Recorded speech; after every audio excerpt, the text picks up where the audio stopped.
anak-anak, bagaimana kabar kalian hari ini? Semoga kalian semua dalam keadaan baik-baik saja ya. Hari ini kita belajar IPS tentang perkumpulan Sobokarti dan Sanggar Tari Surya Sumirat. Nah, bagaimana? Apakah kalian sudah siap mendengarkan penjelasan Ibu? Kita langsung saja ya. Sekarang kita akan membahas tentang perkumpulan Sobokarti dan Sanggar Tari Surya Sumirat. Pembahasan ini ada di buku tema 3, halaman 75 dan 78.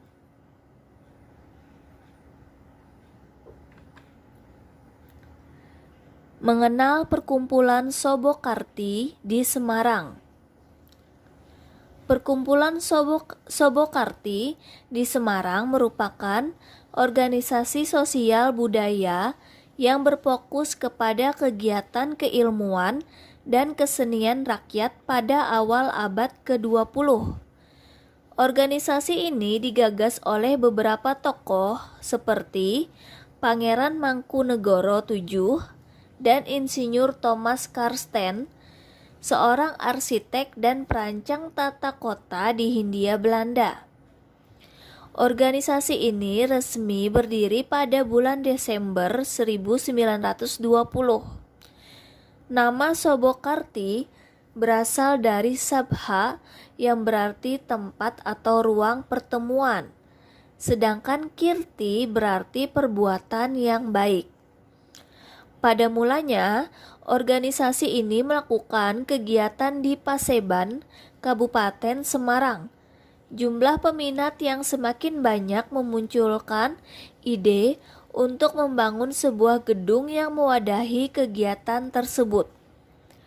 Thomas Karsten dan Mangkunegara VII memiliki gagasan untuk menggabungkan nilai arsitektural Jawa dengan akustik pertunjukan Eropa. Gedung Sobokarti juga pernah menjadi markas Budi Utomo hingga markas pemuda saat peristiwa pertempuran 5 hari di Semarang.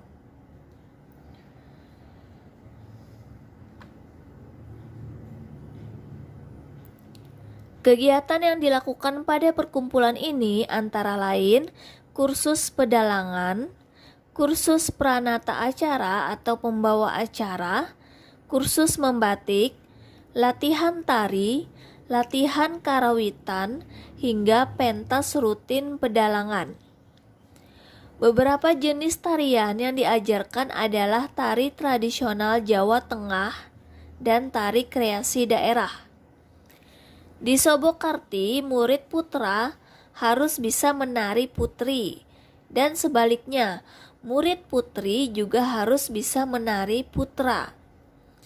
Hal ini bertujuan agar murid-murid dapat mengajarkannya lagi kepada orang-orang yang berada di lingkungan sekitarnya.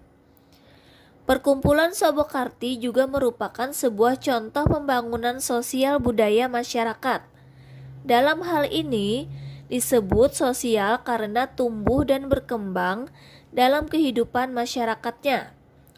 Disebut budaya karena di dalamnya terdapat ide atau gagasan yang merupakan warisan dari generasi sebelumnya.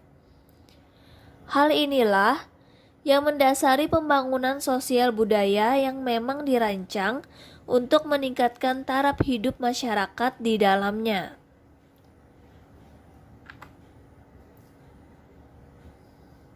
Sanggar Tari Surya Sumirat Mangkunegaran. Sanggar Tari Surya Sumirat didirikan oleh Gusti Pangeran Haryo Herwasto Kusumo pada tahun 1982. Pada awalnya, sanggar ini bernama Sanggar Tari Dipra. Seiring berjalannya waktu dan banyaknya peminat, kemudian diganti dengan nama Surya Sumirat. Sanggar ini merupakan beberapa gabungan dari sanggar tari yang ada di lingkungan keraton. Sanggar tari ini sering mengadakan kursus tari klasik Jawa Solo dan tari kreasi baru. Para siswa yang tergabung di sanggar tari ini terdiri atas anak-anak dan dewasa. Selain diajarkan menari, mereka juga diajarkan mengenai kemandirian dalam berpakaian dan merias diri. Bahkan, siswa juga diajarkan merancang pakaian yang akan dikenakan, sehingga mereka terkadang harus bisa membuat sendiri rancangannya.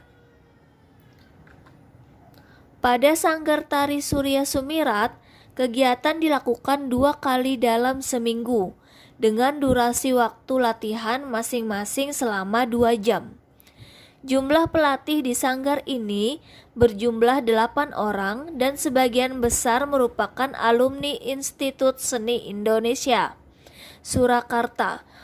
Sanggar ini sudah memiliki ratusan siswa dari berbagai kelompok. Beberapa di antaranya adalah wisatawan asing yang belajar seni tari Jawa klasik di sanggar ini. Tempat latihan sanggar ini berada di Prangwedanan, Mangkunegaran, sebuah tempat latihan yang sangat strategis di pusat kota Solo. Adapun kegiatan evaluasi latihan dilakukan setiap 4 bulan sekali. Sumber pendanaan sendiri berasal daripada donatur dan iuran siswa-siswi sanggar. Biasanya kursus di tempat ini hanya 15.000 per bulan. Sanggar ini juga sering kali mendapatkan undangan ke berbagai festival seni di Indonesia dan mancanegara seperti Malaysia, Maroko, Belanda, Jepang, dan Perancis.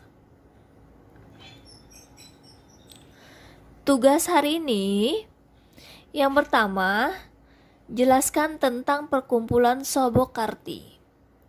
Yang kedua, sebutkan kegiatan apa saja yang dilakukan pada perkumpulan Sobokarti. Yang nomor 3, siapa saja tokoh penggagas perkumpulan Sobokarti. Yang nomor 4, siapa yang mendirikan Sanggar Tari Surya Sumirat. Nomor 5, di mana tempat latihan Sanggar Tari Surya Sumirat. Nah, bagaimana anak-anak? Apakah kalian sudah memahami penjelasan Ibu hari ini? Semoga kalian bisa dengan mudah mengerjakan tugas-tugas dari Ibu ya. Selamat mengerjakan.